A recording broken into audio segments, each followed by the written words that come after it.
Welcome to this video. If you're watching, it probably means you're fed up. Fed up with being out of control. Fed up with hurting the people closest to you. Fed up with regretting what you say after you've blown your top. Fed up with having to explain your outbursts, saying things like, "I didn't mean it. It just happened. I was angry." But the hard truth is, no matter how many times you apologize later on, the damage is already done. Your words have already cut deep. Your silence has already shattered trust. Your expression has already scared someone who looks up to you. Your anger has already put up a wall between you and the people who care about you. Let me ask you something.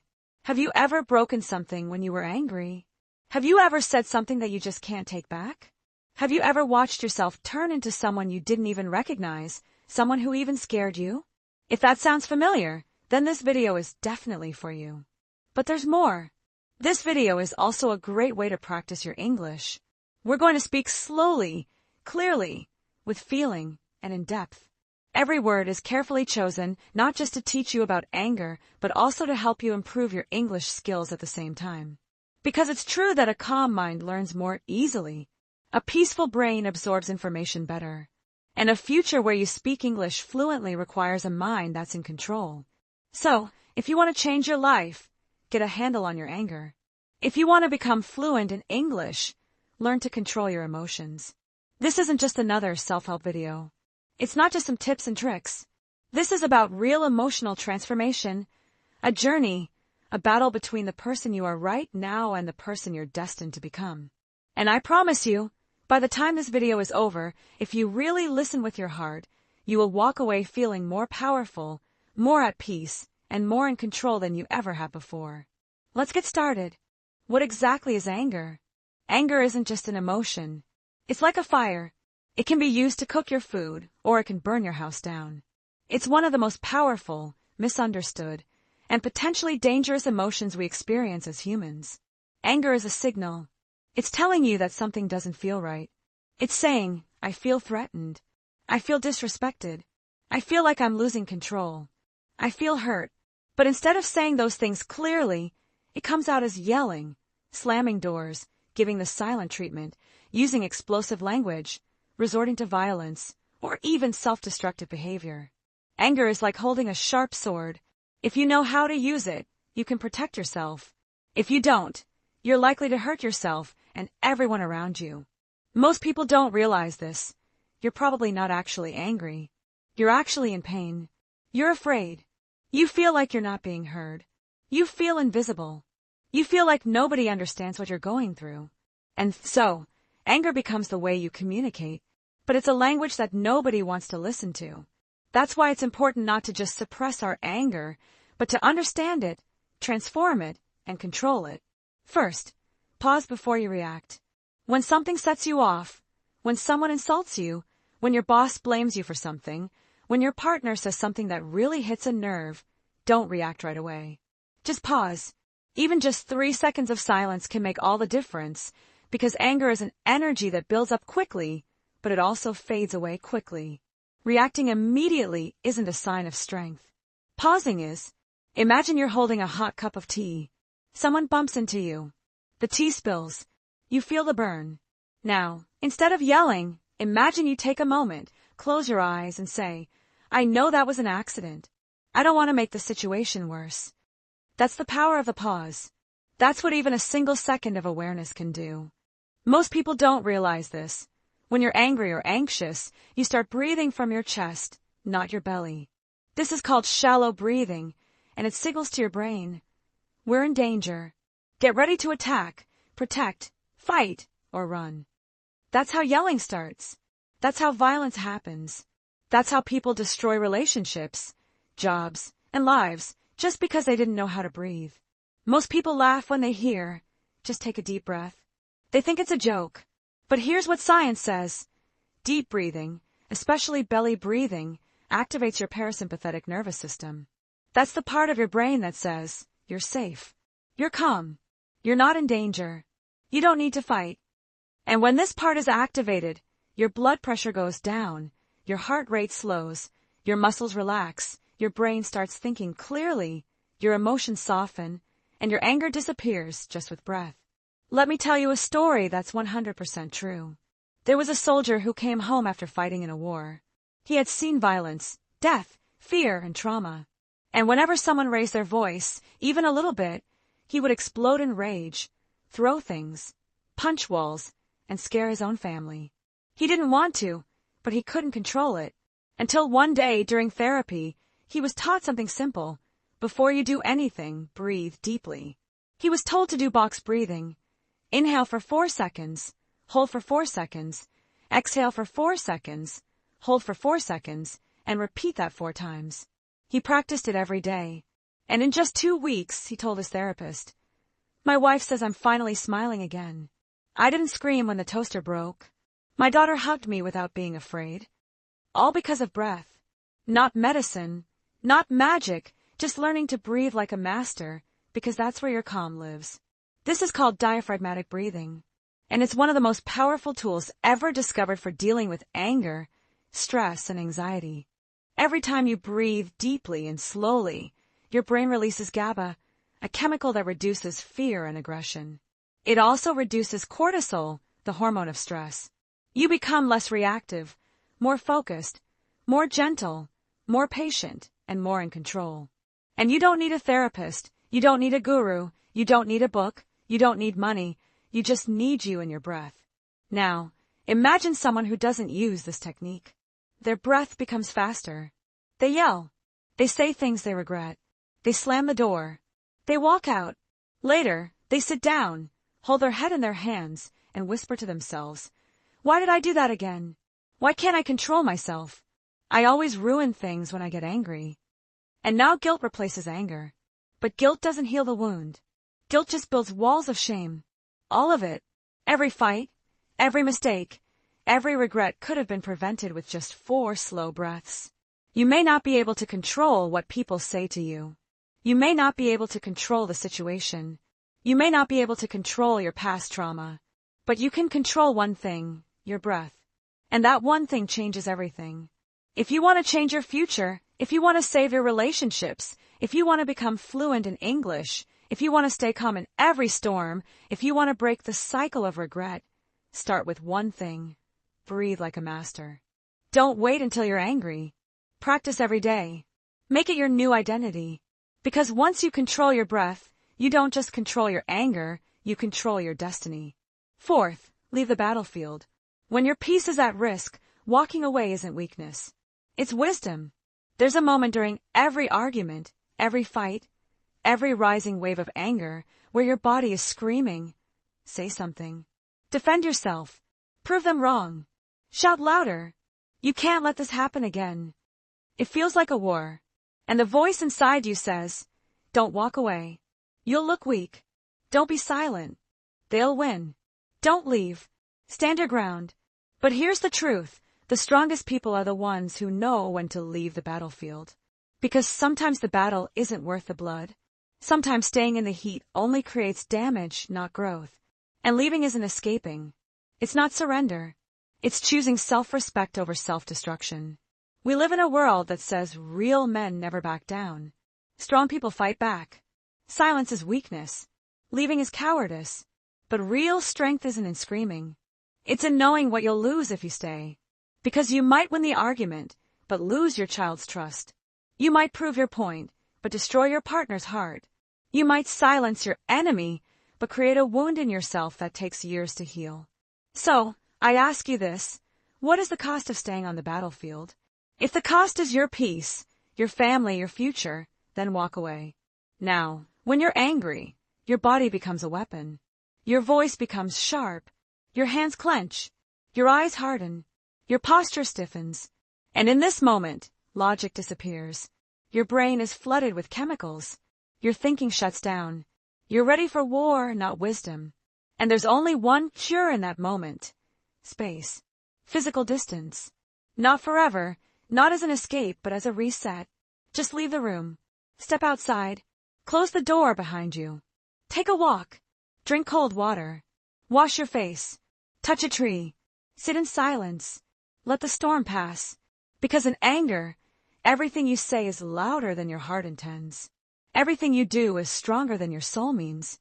And once it's done, you can't undo it. So, protect what matters most by walking away. There was once a father who had a terrible temper. One night, his teenage son crashed the car. The father was furious.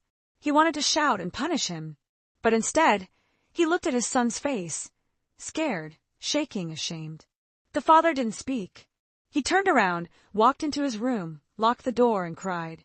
He stayed there for 30 minutes, then came out calm, held his son, and said, "The car can be fixed, but if I had said what I was feeling earlier, I might have broken something inside you that I could never fix." That's what walking away saves. It saves your child. It saves your relationship. It saves your identity. It saves you. When you leave a high-conflict space, 3 powerful things happen. Your environment shifts, the triggers, the face, the tone, the smell, the tension are gone. Your stress hormones drop, cortisol, adrenaline, and norepinephrine reduce in 15 to 30 minutes if you remove yourself from the trigger zone. And your thinking brain returns. The prefrontal cortex, the logical brain, becomes active again. And your emotional fog clears. And when logic returns, regret disappears. You don't have to say sorry for something you never did. You don't have to undo the damage because you prevented it. This is real maturity. Sometimes people will say, "Why are you leaving? Can't handle the truth." "Oh, now you're quiet. You're just avoiding the fight." Let them say it, because it's not about proving you're strong. It's about protecting your future. Weak people fight every battle. Strong people choose their battles. Wise people know that peace is more powerful than pride. But what if you can't leave physically? Maybe you're at work, in a meeting, on a phone call, or at a family dinner. Then create mental distance. Count backward from 50. Stare at one point in the room. Focus on your heartbeat. Imagine you're watching yourself from above. Mentally whisper, "This too shall pass." Train your brain to detach without running away. Even in the middle of chaos, you can find your calm. There's a version of you, your future self, who is calm, who is wise, who doesn't regret what they say, who protects what matters, who builds a peaceful home, a strong mind, and a respected heart. There was a young woman in a relationship. One day, her boyfriend forgot their anniversary. She waited for a message, a call, a gift. Nothing came. She felt ignored, forgotten, hurt. Instead of expressing that pain, she screamed, "You never cared about me. You're just like everyone else. I regret meeting you. You're a loser." Later that night, she found out why he forgot. He was at the hospital. His younger brother had been in a car accident. He wasn't ignoring her. He was holding his brother's hand. She broke down in shame. They never recovered. He forgave her, but he could never forget the words. That moment became the end. One moment of rage, one mouth filled with fire destroyed something beautiful. This is why you must understand. Words are weapons. And once they're released, you can't pull them back. The world teaches us. Say what's on your mind. Don't hold back. Speak your truth. But not every moment is the right moment. Sometimes the most powerful thing you can say is nothing. Because silence in the middle of fire shows emotional mastery. It means you're protecting your future. You're thinking beyond the moment. You care about the relationship more than the argument. You choose peace over ego. You're not here to destroy. You're here to build. This isn't about suppressing your voice. It's about delaying your voice until it's strong enough to heal, not hurt. When you feel that urge to explode, try this instead. Bite your tongue. Literally. This small physical act creates a pause. Lower your volume. Even if your heart is loud, just whisper to yourself, "Not now." Use a placeholder sentence. Say, "I'm too emotional to talk right now. I'll speak when I'm calm." Write, don't speak. Open your notes app or pick up a notebook. Write everything you want to say without anyone reading it. Later, when you read it with a calm mind, you'll often delete 90% of it. That 90% would have ruined lives. You save your marriage. You save your friendship. You save your reputation. You save your child's innocence. You save your own self-respect. You walk away as someone who didn't let temporary rage cause permanent destruction. You become the person who others trust, because they know you don't speak in fire. You speak in truth. Now reverse the roles. Think of a time someone said something to you in anger. And even though they said sorry later, you still remember those words like scars. That's the impact of angry speech. It doesn't just hit the ear, it hits the soul. So, before you let your own words fly out in rage, ask yourself, am I about to become someone else's lifelong scar? If the answer is yes, don't speak. Wait, breathe, walk away, write it down. Do anything, but don't speak from the fire. Speak after the fire has burned out, when your words are water, when your heart is steady, when your soul is ready to build, not burn. There's someone in your life who loves you deeply, but if you speak while angry, you may say something that changes how they see you forever. And one day when they walk away, not because they stopped loving you, but because they got tired of defending themselves from you, you'll look back and say, I wish I had just stayed silent that day. So, don't wait for that regret. Let your silence protect what your voice might destroy. Silence isn't weakness. Silence is maturity. Silence is power. Silence is protection. And silence saves lives. Sixth, turn your anger into a journal. When your mouth is dangerous, let your pen speak. Let's be brutally honest. Most people don't want to manage their anger. They want to release it. Let it out. Scream. Punch something. Shout the truth. Express the pain.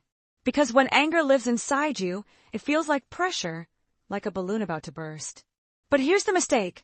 Most people release it in the wrong direction, towards people, towards loved ones, towards coworkers, towards themselves. They say things they regret. They hurt the people they love. They break objects and trust. And after the rage, all they're left with is guilt, silence, and shame. But what if I told you that you can still release the anger without destroying anything or anyone? How? By turning your anger into a journal. Your mind is like a highway during rush hour. Thousands of thoughts, feelings, triggers, memories, fears, and pains, all crashing into each other. And anger is like a car moving at full speed, ready to hit anything that stands in your way. But when you write, it's like discovering a hidden path, a secret route, a safe haven.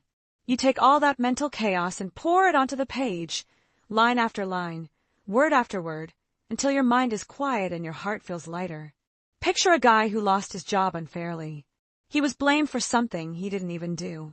No warning, no explanation, just a pink slip. His first instinct was to fight back, to call his boss, to break things, to yell. But instead, he grabbed a pen and wrote, I am so angry right now. I feel like screaming. I feel humiliated. I feel betrayed. I worked here for 6 years. I gave it my all. I don't deserve this, but I won't let it destroy me. I will get back up. He wrote for about 40 minutes. He cried. He slammed the notebook shut, but he didn't scream. He didn't pick a fight. He didn't break anything. And most importantly, he didn't burn any bridges. That journal saved his reputation, his peace of mind, his future. 6 months later, he landed a job at a better company and still reads that entry whenever he feels down.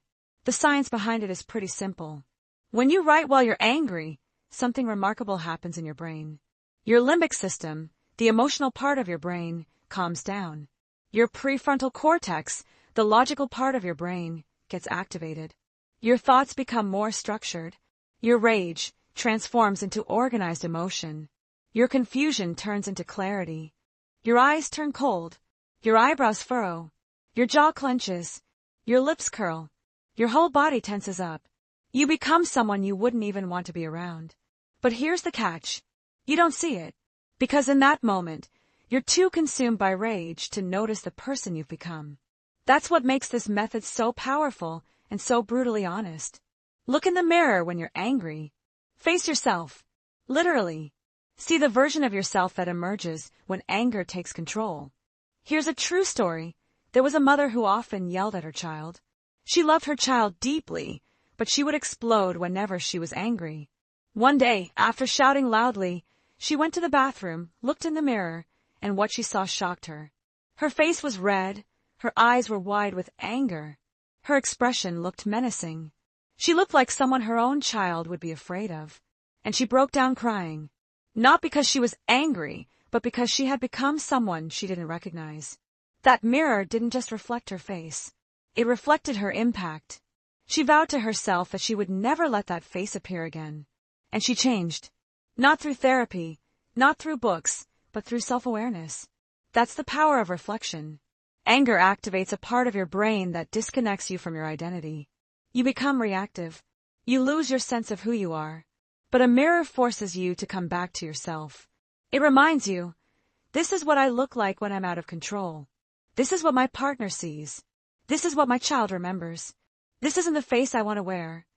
When you see your own anger visually, it becomes real, undeniable, personal. You can't hide from your own reflection. The next time you feel the rage building up, go to the mirror. Don't say anything. Just look at your own face. Stay there for 30 seconds. Watch what anger does to you. Then ask yourself, would I want to be in a relationship with this version of me? Way 10. Forgive, even if they don't deserve it. You don't forgive because they're right. You forgive because you want to be free. Let me say something hard, something raw, something honest. Anger isn't always about what happened today. Sometimes it's about something that happened years ago, and you're still holding on to it. Someone hurt you. Someone betrayed your trust. Someone humiliated you. Someone abused you. Someone lied to you. Someone broke something inside you and never apologized. And now, every time life gets hard, that old pain resurfaces. That memory explodes again, and your anger turns from a spark into a wildfire. Not because of this particular moment, but because you're still carrying a moment from the past, and it's still burning inside you. That's why this last step is so crucial. Because no matter how many techniques you use, you will never be truly free from anger until you learn to do one thing. Forgive. But forgive whom? Not just the people who wronged you. Not just the ones who made you cry. Sometimes you need to forgive the parent who never protected you, the friend who betrayed you, the teacher who crushed your confidence, the partner who broke your spirit, the stranger who insulted your pain, the world for being unfair, and most importantly yourself. Because anger isn't just directed at others. It's often directed inward at your own reflection. Why did I let that happen? Why didn't I speak up? Why didn't I leave sooner? Why do I always get hurt? Why do I hate myself? This is the deepest form of rage, self-anger. And the only remedy for it is forgiveness. Let's be clear. Forgiving doesn't mean they were right. Forgiving doesn't mean you're weak. Forgiving doesn't mean you forget. Forgiving doesn't mean you let them back into your life. Forgiveness isn't for them. It's for you.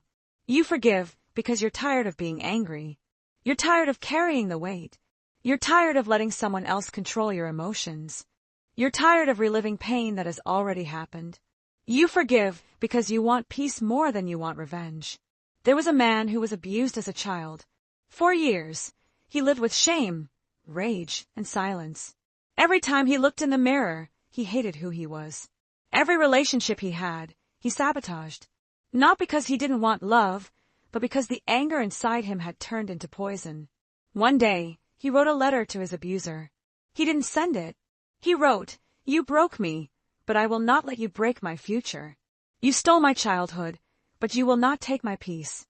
I forgive you, not because you deserve it, but because I deserve to be free." He burned the letter, and for the first time in 27 years, he cried, not out of pain, but out of release. That was the day he began living again. Do you know what happens to your body when you live in anger? Higher blood pressure, constant muscle tension, digestive problems, sleep disturbances, immune system weakness, fatigue, depression, and in many cases, physical illness. Anger resides in the body. Forgiveness releases it. It's not just emotional healing, it's physical liberation. That's why people who forgive often appear lighter. They breathe more easily.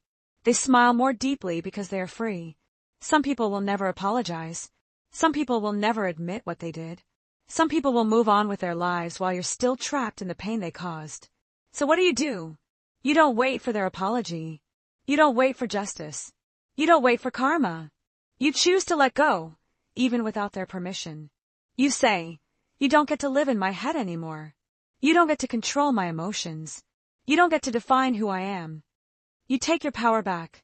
That's what forgiveness truly is. A quiet decision that screams freedom. You've carried the pain long enough. You've replayed the story long enough.